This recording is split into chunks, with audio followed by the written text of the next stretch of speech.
नमस्कार, मैं हूं कोमल शर्मा और स्वागत है आपका न्यूज 21 में। आप देख रहे हैं अपना उत्तर प्रदेश बुलेटिन। शुरुआत करते हैं खबरों की। बदायूं जिले के उगैती थाना कस्बा क्षेत्र में फौजी परिवार का विवाद सुर्खियों में आ गया है। फौजी की पत्नी ने वीडियो वायरल कर ससुराल पक्ष पर प्रताड़ना का आरोप लगाते हुए इंसाफ की गुहार लगाई है। विवाहिता ने कहा कि उसके साथ मानसिक उत्पीड़न किया जा रहा है और मकान पर कब्जे की कोशिश की जा रही है। वहीं बीते दिनों विवाहिता के फौजी पति ने भी वीडियो वायरल कर पत्नी सहित उसके परिवारजनों पर मानसिक उत्पीड़न और मकान पर कब्जा करने का आरोप लगाया था। इस विवाद ने पूरे इलाके में चर्चा का विषय बना दिया है। विवाहिता ने पति के आरोपों को निराधार बताते हुए वीडियो के माध्यम से न्याय की मांग की है। मामले की गंभीरता को देखते हुए विवाहिता ने थाने में तहरीर देकर पुलिस से कार्यवाही की अपील की है। फिलहाल पुलिस मामले की जांच कर रही है और दोनों पक्षों के बयान दर्ज कर लिए जा चुके हैं। बदायूं से सचिन शर्मा की ब्यूरो रिपोर्ट।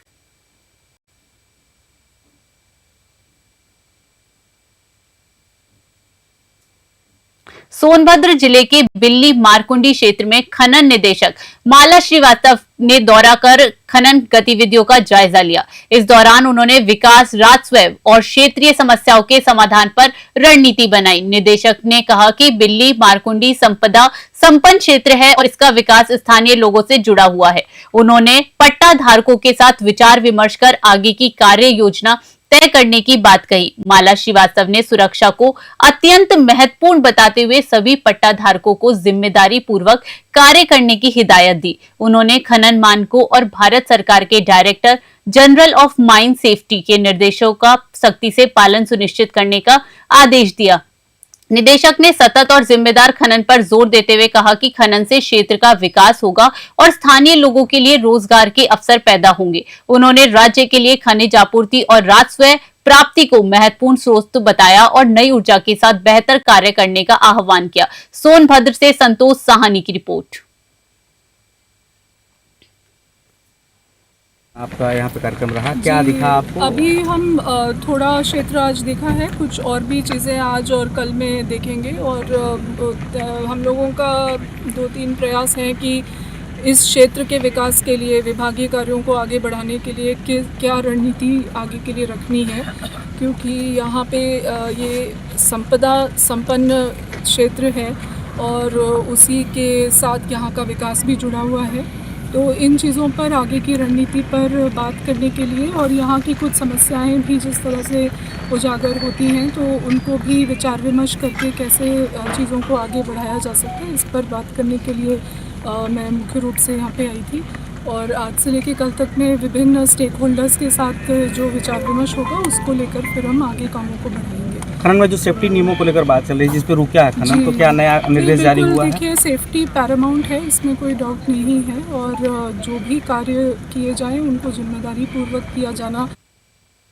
खबर है बुलंदशहर जिले से, जहां सिकंदराबाद थाना क्षेत्र के गुलावठी अंडरपास के पास देर रात पुलिस और शातिर बदमाशों के बीच मुठभेड़ हुई। शराब पीकर शौकिया तौर पर लूट करने वाले बदमाशों ने पुलिस पर फायरिंग की, जिसके बाद दोनों ओर से कई राउंड गोलियां चली। पुलिस की जवाबी कार्यवाही में बदमाश नवनीत चिकारा निवासी जनपद मेरठ हाल पता थाना खुर्जा बदायूं घायल हो गया। उसे तत्काल चिकित्सालय में भर्ती कराया गया। वहीं उसके साथी मनीष निवासी थाना प्रतापपुर जनपद मेरठ को भी गिरफ्तार कर लिया गया। पुलिस ने मौके से अवैध असलहा, कारतूस और लूटी हुई स्विफ्ट डिजायर कार बरामद की। घटना के बाद क्षेत्र में सनसनी फैल गई। पुलिस अधिकारियों ने बताया कि बदमाश लंबे समय से लूट की घटनाओं में शामिल था और उनकी गतिविधियों पर नजर रखी जा रही थी। सीओ सिकंदराबाद भास्कर मिश्रा ने बताया कि अपराधियों के खिलाफ अभियान लगातार जारी रहेगा और किसी भी तरह की आपराधिक गतिविधि को बर्दाश्त नहीं किया जाएगा।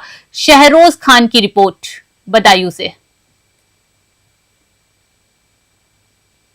आज दिनांक 13 दिसंबर की देर रात्रि को थाना सिकंदराबाद पुलिस द्वारा गुलावटी अंडरपास के पास चेकिंग की जा रही थी। दौरान चेकिंग एक संदिग्ध स्विफ्ट डिजायर गाड़ी को जब रुकने का इशारा किया गया तो वो गाड़ी जो है वो काबरा रोड की तरफ भागने लगी।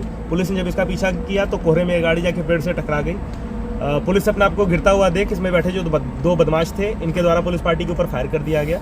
आत्मरक्षात्मक कार्रवाई में एक व्यक्ति के पैर में गोली लगी है तथा दूसरे बदमाश को यहां मौके से गिरफ्तार किया गया है। इनकी पहचान नवनीत चिकारा एवं मनीष के रूप में हुई है। ये दोनों व्यक्ति प्रतापपुर के रहने वाले हैं। हाल पता इनका थाना खुर्जा नगर जनपद बुलंदशहर का है। ये जो दो व्यक्ति हैं ये शातिर किस्म के बदमाश हैं, ये अंतर्राज्यीय लुटेरे हैं। इनके विरुद्ध दिल्ली, गाजियाबाद, नोएडा, बागपत से लेके बुलंदशहर में 1.5 दर्जन से ज़्यादा मुकदमे पंजीकृत हैं। ये इसमें जो व्यक्ति नवरीत है जिसके पैर में गोली लगी है, ये एक आदतन अपराधी है। इसके द्वारा शराब पीने के बाद इस तरह की गाड़ी लूटने की घटना पहले भी की जा चुकी है तथा ये ऐसी घटनाओं को शौकिया रूप से अंजाम देता है।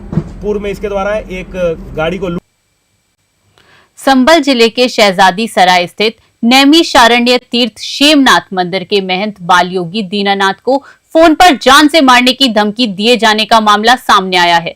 धमकी उस समय दी गई जब साधु के वेश में रह रहे उमाशंकर सिंह को पुलिस ने भूमि विवाद मामले में गिरफ्तार कर जेल भेजा था। 2 दिन बाद 12 दिसंबर की रात महंत को उमाशंकर सिंह के नंबर से कॉल आई। फोन करने वाले ने खुद को हिंदू संगठनों का अध्यक्ष और मंत्री बताते हुए महंत को गोरखपुर या मठ आने पर गंभीर परिणाम भुगतने की धमकी दी। महंत ने लगभग 15 मिनट की कॉल रिकॉर्डिंग का थाना प्रभारी गजेंद्र सिंह को सौंपते हुए शिकायत दर्ज कराई। महंत का कहना है कि कॉल करने वाला व्यक्ति अपनी पहचान को लेकर भ्रमित कर रहा था और बार बार अलग अलग संगठनों से जुड़ा होने का दावा कर रहा था।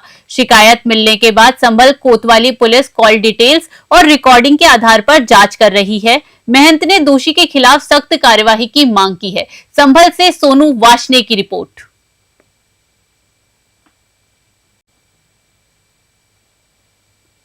मामला ये है कि अभी कुछ समय पहले 2 या 3 दिन पूर्व एक खानपुर कुमार में एक व्यक्ति रहा करते थे उमाशंकर सिंह, जो कि एक साधु नहीं थे लेकिन साधु के बीच में रहा करते थे। उनकी जो है गतिविधियां थोड़ी गलत थीं, जिसको लेकर प्रशासन ने कार्रवाई की और वो उस कार्रवाई के वजह से जेल में हैं। अब उनको जेल से छुड़ाने के चक्कर में वह लोग दोषी, एक प्रकार से मेरे को मानना है कि मैंने जो है दोषारोपण किया है, लेकिन वह कार्रवाई प्रशासनिक कार्रवाई थी और वे ये सोच रहे हैं कि मैंने उनकी ज़मानत रोक रखी है। हालांकि ये कार्य तो प्रशासन का है, किसी को ज़मानत देना ना देना। उसी चीज़ को लेकर मेरे को एक आजमगढ़ से किसी अज्ञात व्यक्ति की कॉल आई, जो व्यक्ति मुझे किसी संगठन से जुड़ा हुआ बता रहा था और कह रहा था हम आपको देख लेंगे। मैंने उसी की आज शिकायत जो हमारे क्षेत्र की कोतवाली है उसी में दी। किस तरीके की धमकी दी गई है? देखने का क्या मतलब देखने का विचार तो उन्हें पता होगा किस प्रकार से देखना चाह रहे हैं, लेकिन जिस तरह से मुझे उनका वे लगा वो धमकाना चाह रहे थे और उसी चीज़ की मैंने आज शिकायत। क्या बात कही उन्होंने धमकी देते हुए? खबर है हमीरपुर जिले से, जहां बुंदेलखंड एक्सप्रेसवे पर एक बड़ा हादसा हुआ। मोधा कोतवाली क्षेत्र में तेज रफ्तार प्राइवेट बस ने बुलेरो को पीछे से जोरदार टक्कर मार दी। टक्कर इतनी भीषण थी कि बुलेरो के परखच्चे उड़ गए। हादसे में बुलेरो सवार 3 लोगों की मौके पर मौत हो गई, जबकि 4 लोग गंभीर रूप से घायल हो गए। पुलिस और स्थानीय लोगों ने तुरंत मौके पर पहुंचकर बुलेरो में फंसे यात्रियों को बाहर निकाला और घायलों को मौदा स्वास्थ्य केंद्र भेजा। जानकारी के अनुसार बुलेरो सवार लोग प्रयागराज अस्थियां विसर्जन करने जा रहे थे। मृतकों की पहचान पड़ोसी जनपद महोबा के खन्ना थाना क्षेत्र के गांव ग्योडी के लोगों के रूप में हुई है। घटना के बाद पूरे गांव में मातम छा गया और परिजनों का रो रो कर बुरा हाल है। मौके पर भारी पुलिस बल तैनात कर दिया गया है। सीओ राजकुमार पांडे ने बताया कि हादसे की जांच की जा रही है और घायलों का इलाज जारी है। संवाददाता महेंद्र चौबे हमीरपुर से।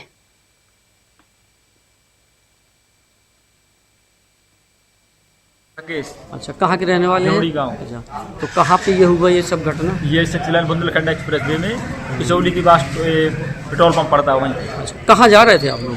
जा रहे थे, अस्थियाँ लेकर जा रहे थे दादी जी की इलाहाबाद। अच्छा, फिर बस जा रहे थे, पीछे से बस वाले ने टक्कर मार दी।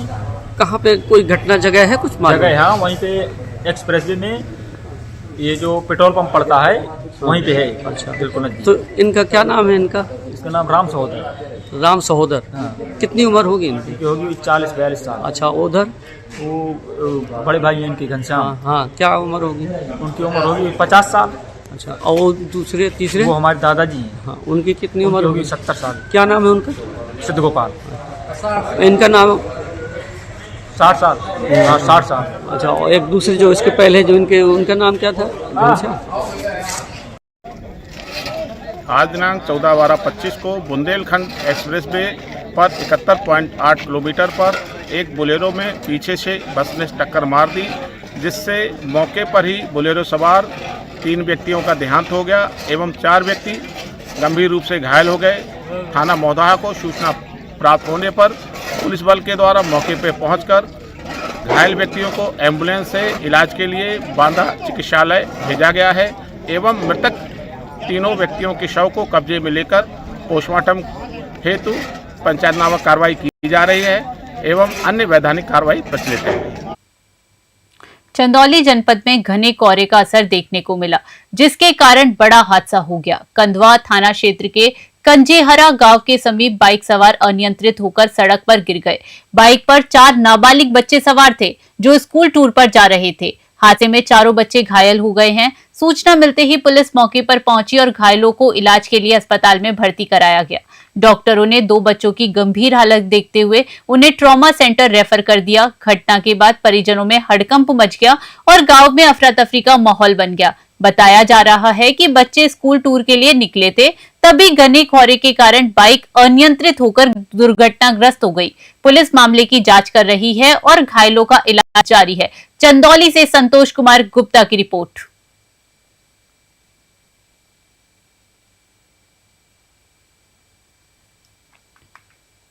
खबर है चंदौली से, जहां एक बार फिर तेज रफ्तार का कहर देखने को मिला।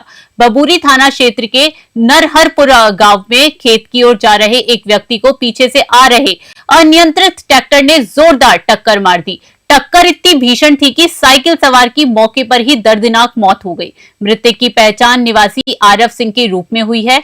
हादसे के बाद ट्रैक्टर चालक वाहन छोड़कर मौके से फरार हो गया। सूचना मिलते ही पुलिस घटनास्थल पर पहुंची और शव को कब्जे में लेकर पोस्टमार्टम के लिए भेज दिया गया। घटना की जानकारी होते ही आसपास के ग्रामीणों की भारी भीड़ मौके पर जुट गई और अफरा तफरी का माहौल बन गया। वहीं बबूरी पुलिस ने ट्रैक्टर को कब्जे में लेकर अग्रिम कार्यवाही शुरू कर दी है। इस हादसे ने पूरे गांव को गमगीन कर दिया है और परिजनों का रो रो कर बुरा हाल है। संतोष कुमार गुप्ता की चंदौली से ये रिपोर्ट आप देख रहे थे।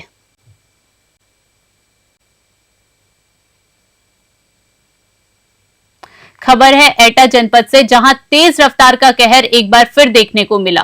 थाना पिलुआ क्षेत्र के पुठिया गांव के पास पेट्रोल पंप के समीप अज्ञात वाहन ने बाइक सवार देवर भाभी को जोरदार टक्कर मार दी। हादसे में 25 वर्षीय भाभी सुनीता की मौके पर ही दर्दनाक मौत हो गई, जबकि बाइक चला रहे हरकेश पुत्र महेंद्रपाल गंभीर रूप से घायल हो गए। घायल को मेडिकल कॉलेज की इमरजेंसी में भर्ती कराया गया है, जहां उनका इलाज जारी है। जानकारी के अनुसार आपको बता दें, दोनों अपने गांव नगला भून थाना मारहरा से एटा एडमिट कार्ड लेने जा रहे थे। अचानक पीछे से आए वाहन ने उनकी बाइक को टक्कर मार दी। घटना की सूचना मिलते ही पुलिस मौके पर पहुंची और शव को कब्जे में लेकर पोस्टमार्टम हाउस भेज दिया। सुनीता की मौत की खबर मिलते ही परिवार में कोहराम मच गया और परिजनों का रो रो कर बुरा हाल है। वहीं पुलिस अज्ञात वाहन चालक की तलाश में जुट गई है।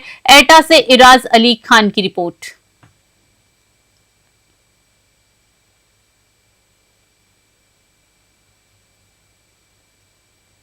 मुरादाबाद जनपद के नगर पंचायत भोजपुर में रविवार को सिटी हेल्थ केयर सेंटर की ओर से गरीब मरीजों के लिए फ्री हेल्थ चेकअप का आयोजन किया गया। ये कैंप मेन मार्केट स्थित नगीना मस्जिद के पास लगाया गया, जहां बड़ी संख्या में मरीज पहुंचे। कैंप में doctor Abhinav Banerjee MBBS MD chest रोग व जनरल फिजिशियन और डॉक्टर धर्म सिंह सैनी BSc BHMS ने मरीजों का मुफ्त चेकअप किया। इस दौरान फेफड़े और सामान्य बीमारियों की जांच की गई। साथ ही शुगर, यूरिक एसिड और PFT की जांच भी निःशुल्क की गई। मरीजों को मुफ्त दवाइयां भी उपलब्ध कराई गई। आयोजन का उद्देश्य गरीब और जरूरतमंद मरीजों को स्वास्थ्य सुविधाएं उपलब्ध कराना था। कैंप में आए मरीजों ने इस पहल की सराहना की और डॉक्टरों का आभार जताया। मौके पर बड़ी संख्या में लोग मौजूद रहे और स्वास्थ्य सेवाओं का लाभ उठाया। ये खबर है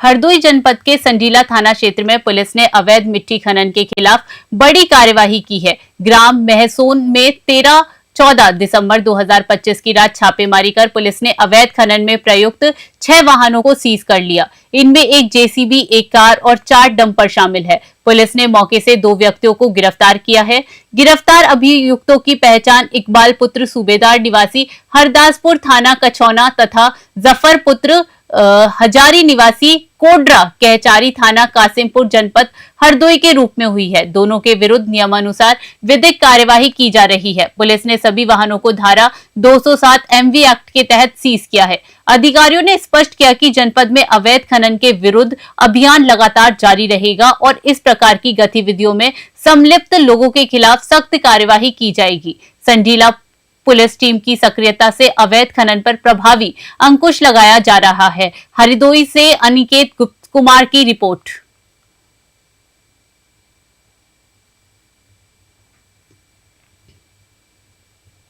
बदायूं जनपद के सहसवान क्षेत्र में मानवता की मिसाल पेश करते हुए शहबाजपुर चौकी इंचार्ज राम लखन ने अपनी पत्नी के साथ मिलकर जरूरतमंदों को कंबल वितरित किए। ठंड के मौसम में आयोजित इस सेवा कार्य में कुल 15 गरीब, असहाय और बेसहारा लोगों को कंबल दिए गए। चौकी इंचार्ज राम लखन ने कहा कि समाज के अंतिम पंक्ति में खड़े व्यक्ति की मदद करना ही सच्ची सेवा है। उन्होंने ये भी बताया कि पुलिस केवल कानून व्यवस्था तक सीमित नहीं है, बल्कि आम जन के सुख दुख में सहभागी बनना भी उसका दायित्व है। उनकी पत्नी ने भी सक्रिय भूमिका निभाते हुए जरूरतमंदों से संवाद किया और उन्हें सर्दी से बचाव के लिए प्रेरित किया। इस मौके पर मौजूद स्थानीय लोगों ने पुलिस की इस मानवीय कदम की सराहना की और कहा कि जब पुलिस समाज सेवा में आगे आती है तो जनता में सुरक्षा और विश्वास की भावना और मजबूत होती है। जरूरतमंदों के चेहरों पर कंबल पाकर आई मुस्कान इस सेवा कार्य की सबसे बड़ी सफलता रही। बदायूं से अजयपाल यादव की रिपोर्ट।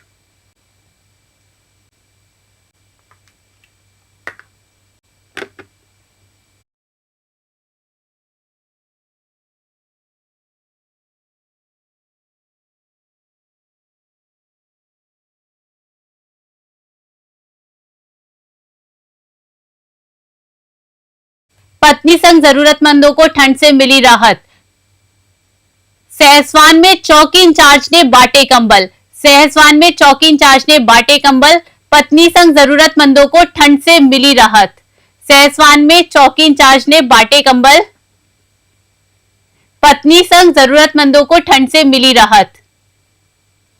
सहसवान में चौकी इंचार्ज ने बांटे कंबल। पत्नी संग जरूरतमंदों को ठंड से मिली खबर। ये खबर आप बदायूं से देख रहे हैं। सहसवान में चौकी इंचार्ज ने बांटे कंबल। जी हां, ये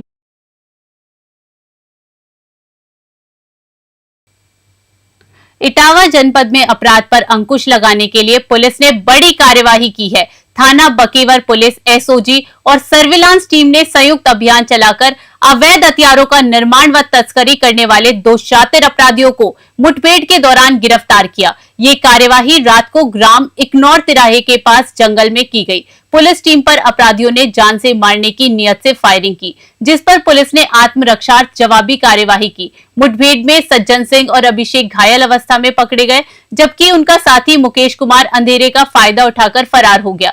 तलाशी में अभियुक्तों के कब्जे से 25 अवैध हथियार और हथियार बनाने के उपकरण बरामद किए गए। पूछताछ में उन्होंने स्वीकार किया कि वे इटावा और आसपास के जनपदों में पिस्टल व रिवॉल्वर की तस्करी करते थे। पुलिस फरार आरोपी की तलाश में जुटी हुई है।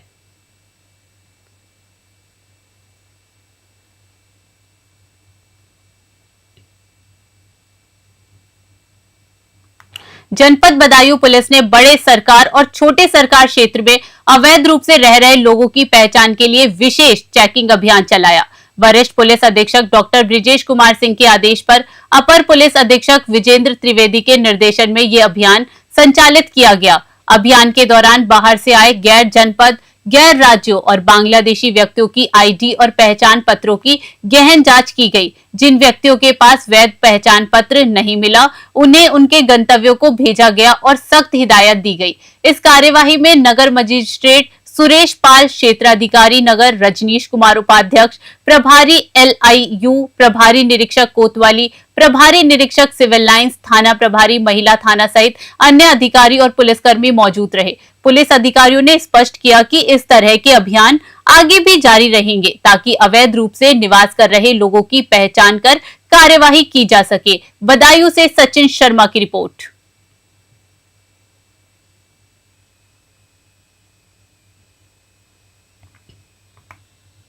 आगरा में पुलिस ने चौंकाने वाली कार्यवाही करते हुए फिल्मों और वेब सीरीज में छोटे छोटे रोल कर चुके एक सहायक कलाकार को MDMA तस्करी के आरोप में गिरफ्तार किया है। ANTF यूनिट आगरा ने लखनऊ के निर्देशन में 11 दिसंबर 2025 को मुंबई के मालवानी स्थित मरीना एनक्लेव से वांछित अभियुक्त मानसिक को दबोचा। आरोपी मूल रूप से दिल्ली के राजौरी गार्डन का निवासी है और कई वर्षों से मुंबई में रह रहा था। पुलिस के अनुसार वह फर्जी और फैमिली मैन जैसी वेब सीरीज में छोटे किरदार निभा चुका है। फिल्मी दुनिया में स्ट्रगल के दौरान वह ड्रग तस्करी में फंस गया और कई बार MDMA आगरा तक पहुंचा। करीब 1 साल से फरार चल रहे इस आरोपी के खिलाफ थाना न्यू आगरा में NDPS एक्ट की धारा 8/21/29 के तहत मुकदमा दर्ज था। पुलिस ने उसे आगरा लाकर वैधानिक कार्यवाही शुरू कर दी है। वहीं ड्रग नेटवर्किंग में शामिल अन्य लोगों की तलाश तेज कर दी है। आगरा से ब्यूरो रिपोर्ट। फिलहाल के लिए यूपी बुलेटिन में इतना ही। बने रहिए News 21 पे। नमस्कार।